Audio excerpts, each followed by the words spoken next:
நெத்தியில என்ன மாரியான திலகம் இடலாம்? திலகம் நெத்தின்னு சொல்லும்போது பார்த்தீங்கன்னா, என்னோட உலகத்தை பற்றி பேசணும்னா அஸ்ட்ராலஜி. லக்னத்தில் எந்த கிரகம் இருக்கோ அந்த திலகத்தை இடலாம். அவங்க தான் நெத்தியில் இப்போ லக்னத்தில் எந்த பிளானட்டும் இல்லை, லக்னத்தை எந்த கிரகமும் பார்க்கலன்னா அவங்க பொட்டே வைக்க மாட்டாங்க. சும்மா நார்மலுக்கு ஒரு பொட்டை வைப்பாங்க, திலகமே வைக்க மாட்டாங்க.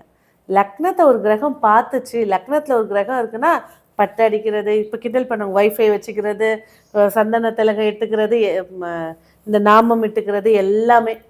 அப்படி பார்த்தீங்கன்னா ஒரு வர்க்கத்தினர் எல்லாருமே நாமம் இட்டுக்கிறாங்க, அவங்க லக்னத்தில் இருக்குமானா கண்டிப்பாக இருக்கும். இல்லாமல் அப்படி ஒரு அமைப்பு வராது. ஸோ அப்போ வந்து பார்த்தீங்கன்னாக்கா திருநூறு இட்டுக்கலாம். திருநூறு வந்து எந்த மாதிரி திருநூறு இட்டுக்கணும்? கோசாலையிலேருந்து வரக்கூடிய திருநூறு. சரி, இந்த இடத்துல நான் ஒரு சீக்கிரட்டை உடைக்கிறேன்.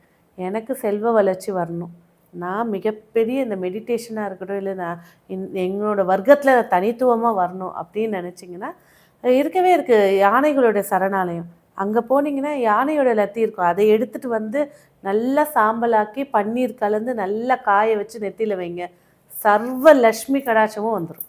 என்னப்பா சொல்கிறீங்க? நிஜமா நிறைய இடத்துல வந்து மறைமுகமாக கொடுக்கக்கூடியது வந்து இந்த கோசாலையில் இருக்கக்கூடிய பசுவுடையது, யானையுடையது, இதெல்லாம் இன்னும் இருக்குது. நித்திய கல்யாணி எல்லாம் இருக்குது, குதிரைகள்லாம் இருக்குது.